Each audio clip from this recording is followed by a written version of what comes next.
សួស្តីបងប្អូនថ្ងៃហ្នឹងមាន Huawei Xura 80 Ultra ម្ដង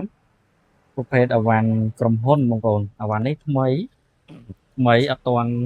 ថ្ងៃប្រអប់ទេបងប្អូនមើលជាក់ស្ដែងអវ៉ាន់នេះគេត្រូវរង្វាន់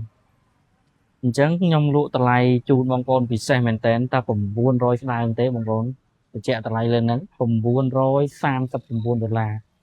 ពណ៌ Gold បងប្អូនពណ៌ Gold អញ្ចឹងបើបងប្អូនមានតម្រូវការ Huawei Xura 80 Ultra បងប្អូនអាចមកមើលបានគឺថ្មីបងប្អូនមើលតម្លៃមិនងាយមានទេគឺធូរជាងមួយទឹកទៀតបងប្អូនធូរមែនតើមួយទឹកធម្មតាក៏អាច800ក្រាស់ដែរអញ្ចឹងបងប្អូនខុសតម្លៃថា40រៀលចុះ50រៀលបងប្អូនយកថ្មីទៅ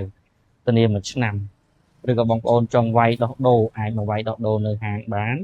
គ្រប់ស៊េរីមិនថា iPhone មិនថា Samsung Huawei ម៉ាកអីក៏អាចវាយដូរបានដែរបងប្អូនអរគុណ